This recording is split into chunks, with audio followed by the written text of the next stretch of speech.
Salut, c'est Rosalis. Aujourd'hui, je vous montre comment je dessine mon petit chat Yumé sur tablette. Allons-y! C'est parti, je prends mon Apple Pencil, mais sachez que je vais dessiner exactement comme si j'avais un crayon de bois. Donc vous pouvez faire exactement la même chose sur papier, je vous expliquerai comment. Donc je commence par dessiner la silhouette de la tête de mon petit chat. Donc toujours en forme de pomme de terre écrasée ou de petite poire. Ce sera une vue de 3/4 et pour ça je place des repères donc au niveau des yeux pour que ça ait une vue un petit peu en 3D, vous voyez, donc une espèce de croix qui est tournée légèrement sur le côté. Je place les yeux, le nez, la bouche et les petites oreilles, enfin je dis petites mais elles sont assez grandes par rapport à la tête. Souvenez-vous des proportions que j'avais choisies lors du dessin justement du Cara Design sur papier.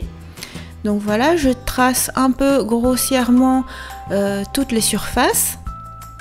Au niveau des oreilles par exemple, j'ai juste commencé à tracer l'intérieur des oreilles. Je peaufine un petit peu plus le crayonné en précisant le regard, donc vers où va regarder le petit chat. Il se trouve que ce petit chat va regarder à travers la fenêtre, donc un peu plus au loin vers la droite. Je précise un peu plus son visage avec un petit sourire de petit chat. Petite bouche ouverte, les pommettes, très important, c'est le détail kawaii. Je décide d'aplatir encore un petit peu plus sa forme de poire écrasée, son visage écrasé, donc ça permet d'accentuer justement l'effet petite joue trop mignonne. Ensuite, je continue de détailler. Ici, la technique, ce n'est pas de dessiner un trait qui sera tout de suite définitif, mais plutôt de tracer des surfaces et petit à petit affiner les détails, petit à petit arriver au produit final. Donc, sur papier, par exemple, si vous n'êtes pas sur tablette, le principe, ce sera de tracer des traits très légers qu'on pourra gommer par la suite. Donc tout ça, ça sert de repère en fait, ce qu'on est en train de tracer actuellement. Donc on trace tout délicatement. D'ailleurs, même avec l'Apple Pencil, je trace très doucement en fait. Je suis à 5 pixels en bleu. Donc pourquoi en bleu? C'est parce que ça fait un peu colorize. De toute manière, en fait, tout ça, comme ce sera des repères, par-dessus, il faudra se dire que je ferai un ancrage noir. Donc voilà pourquoi je dessine en bleu. Alors... on a bien tracé le crayonné de la tête du chat. Maintenant on passe au corps, en l'occurrence aux pattes.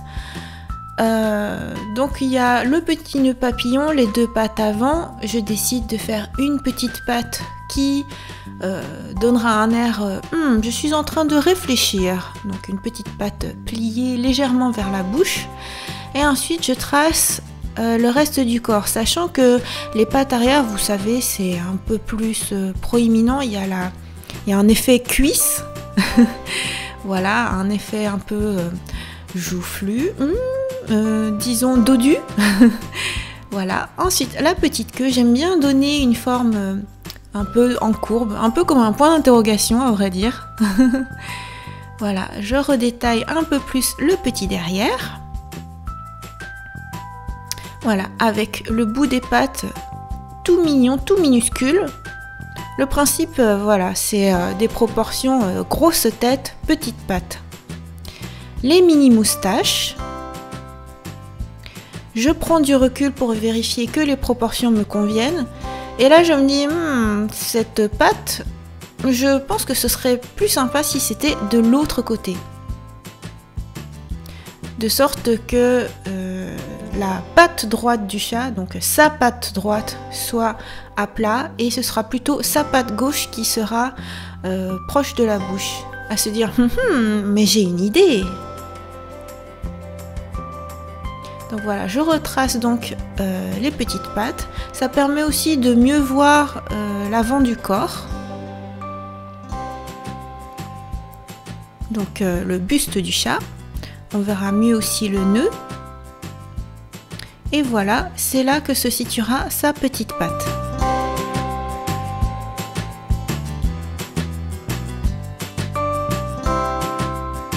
Donc voilà, je reprécise quelques petits détails. on va bientôt passer à l'ancrage.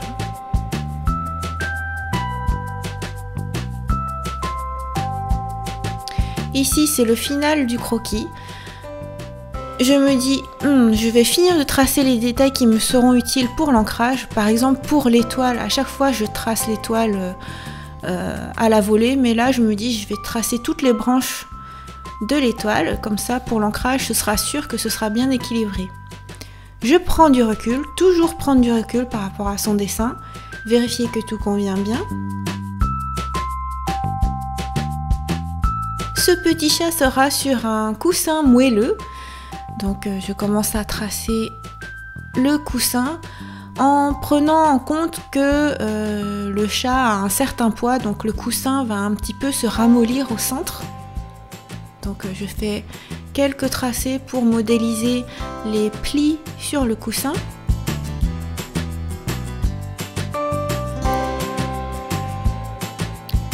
Je prends du recul, toujours prendre du recul. Ça me convient bien, donc je diminue l'opacité. Je crée un nouveau calque, je passe au trait noir. Et c'est parti pour l'ancrage. Donc là, je vais tracer le trait définitif. Toujours au pinceau, au crayon à 5 pixels. Et je continue de tracer des traits très légers. J'aime bien un ancrage assez fin en fait.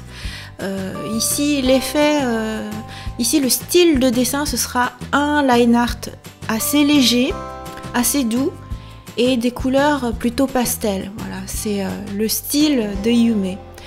Si vous êtes sur papier, à ce stade-là, vous pouvez le faire soit au feutre fin par exemple, ou au stylo bille aussi, avec quelque chose qui vous permet de faire un trait noir propre, tout en pouvant gommer les repères ensuite. Donc dans le cas où vous êtes au stylo bille par exemple, il faudra bien faire attention à laisser sécher avant de gommer. Donc pour ce qui est de la tablette, pas de problème, on est sur un nouveau calque, donc on y va joyeusement. À ce stade en fait, je fais des petits traits tout doucement, pas de grands traits, pas en appuyant fort sur le pencil. Je préfère tout faire en légèreté. Donc je passe par les traits que j'ai préparés. C'est très simple en fait à ce stade-là puisque tout a été fait. Il suffit de rendre définitifs les traits choisis. À ce moment-là, moi j'aime bien prendre mon temps pour que chaque trait, chaque petit trait soit quelque chose de sensible, quelque chose qui exprime quelque chose. Quelque chose qui exprime quelque chose. Bon, c'est pas très clair, mais disons que que ça exprime quelque chose. Qu'on puisse sentir que voilà, ce petit chat a de très bonnes intentions et c'est un personnage essentiel qui va insuffler une très grande inspiration à l'héroïne. Voilà, une petite bouche pleine de bienveillance, tout en courbure. En fait, si je travaillais en dézoomé et que je faisais des traits assez brutaux, justement l'inverse de tout ce que je suis en train de faire, c'est-à-dire que je travaille au zoom, au détail avec des traits très légers, donc si je travaillais plus rapidement, un peu comme une brute, il y aurait moins de détails. Là par exemple, la moindre courbe, ne serait-ce que sur la bouche par exemple, c'est assez détaillé et je trouve que ça apporte plus de douceur. Tout est plus arrondi, moelleux. Et de cette manière, ça a un effet illustration gentille, un peu candide, chaleureuse. Voilà, je pense que c'est un style de trait qui fait que quand on le regarde, c'est apaisant. Voilà, donc ensuite, on passe à la forme du crâne. Et très important bien sûr, la forme des joues. Donc là je fais très attention, je veux que chaque trait soit vraiment sensible comme je le veux, sans pour autant que ce soit un millier de traits en surplus. Donc si jamais il y a un trait qui ne me convient pas, je clique sur Undo. Mais ça se passe bien en fait. À partir du moment où il y a un repère et qu'il y a un ancrage, il n'y a pas vraiment de traits superflus. C'est pas pareil que mes précédents tutoriaux où je vous montrais directement, je fais un crayonné en speed et ensuite je colorise, paf. C'est complètement différent comme rendu. Voilà, ensuite on passe aux oreilles. Et là, comme je vous le disais, c'est différent encore que si je faisais des traits jetés. Parce que par exemple, au sommet des oreilles, il y a un effet petit arrondi. Pareil aussi à la base des oreilles, c'est pas juste un triangle, disons. Il y a des arrondis un petit peu partout. Wow. Et là, pour faire l'intérieur de l'oreille, j'avais très envie de voir le moindre détail, donc je me suis beaucoup penchée, on aperçoit ma tête. Mais en général, il n'y a pas besoin de s'incliner aussi près de l'écran. Là, c'est vraiment parce que j'avais envie de détailler. Vous voyez quand je vous dis que le moindre petit trait a son importance, ne serait-ce que pour une petite étoile, comme c'est le motif central de l'oreille, j'y prête une attention particulière. Il faut que ce soit une étoile qui ait un effet un peu comme si on appuyait dessus, ce serait tout rebondissant. Mais pourtant, c'est l'intérieur d'un oreille. Voilà, donc on passe au deuxième oreille. Là, vous voyez peut-être mieux encore les détails arrondis dont je vous parlais. De toute façon, comme d'habitude dans chacun de mes tutoriaux iPad, là je vous montre en mode exactement comme je le vois, c'est-à-dire avec l'écran de la tablette et tout ça, et ma main aussi. Mais juste après, je vous montre en mode screenshot, en mode écran. Et là, vous pouvez vraiment voir à plat, grand écran, en plein écran, le moindre détail. Voilà, je vérifie comme d'habitude que tout me convient en prenant un peu de recul, donc en dézoomant un peu et en reculant ma tête. Voilà, et ensuite, je crée un nouveau calque. En fait, au moment de l'ancrage, j'aime bien créer plusieurs calques pour m'assurer que chacun de mes traits soit bien. Éventuellement, si j'ai besoin de gommer après, je gomme uniquement le calque qui convient. Et ensuite, je fusionnerai chaque calque en un seul. Donc là, contrairement à ce que je disais pour le reste, j'ai pris un trait plus épais et j'ai appuyé plus fort pour faire les moustaches. Là, c'est les poils de moustache, c'est un trait, un seul. On va passer à la suite, au reste du corps. Donc là, on reprend la même technique que pour le reste, c'est-à-dire des petits traits légers. Et là, c'est la fameuse petite papate que j'ai refaite.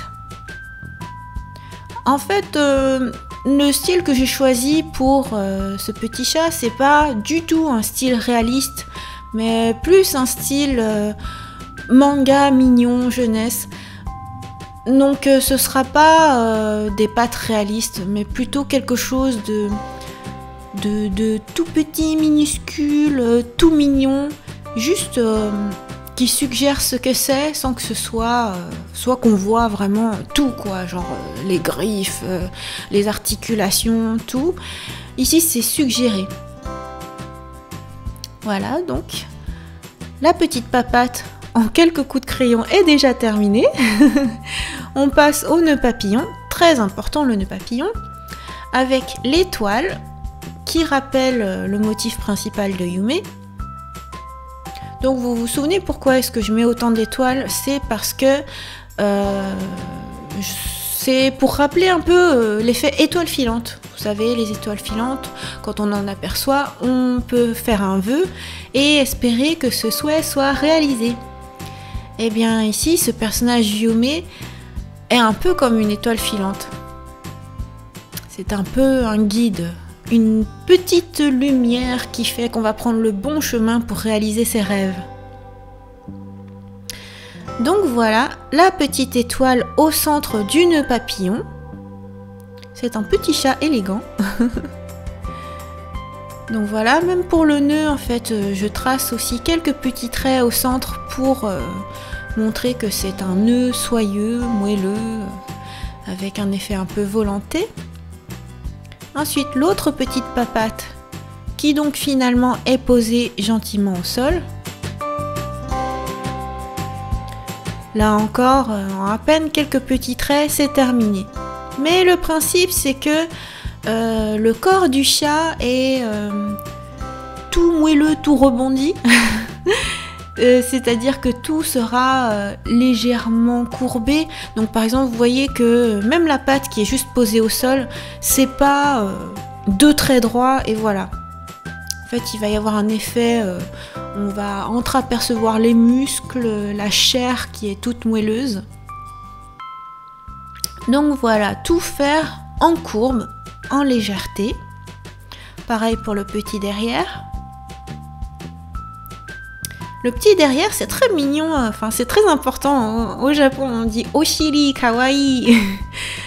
Le petit derrière d'un animal, c'est tout mignon.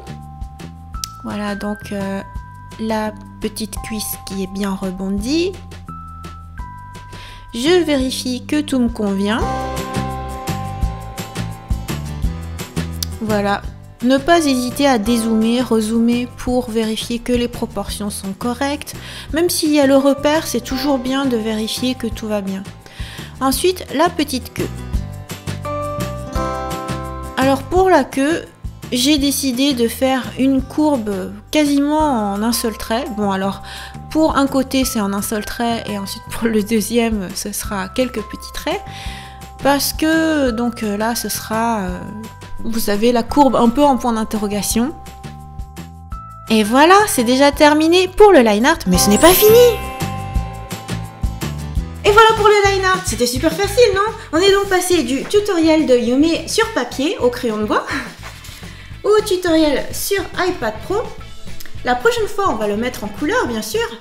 Et comme je sais que apparemment vous êtes nombreux aussi à aimer les tutoriaux en traditionnel, on va faire Hana sur papier, mais non seulement le crayonné, mais aussi la couleur.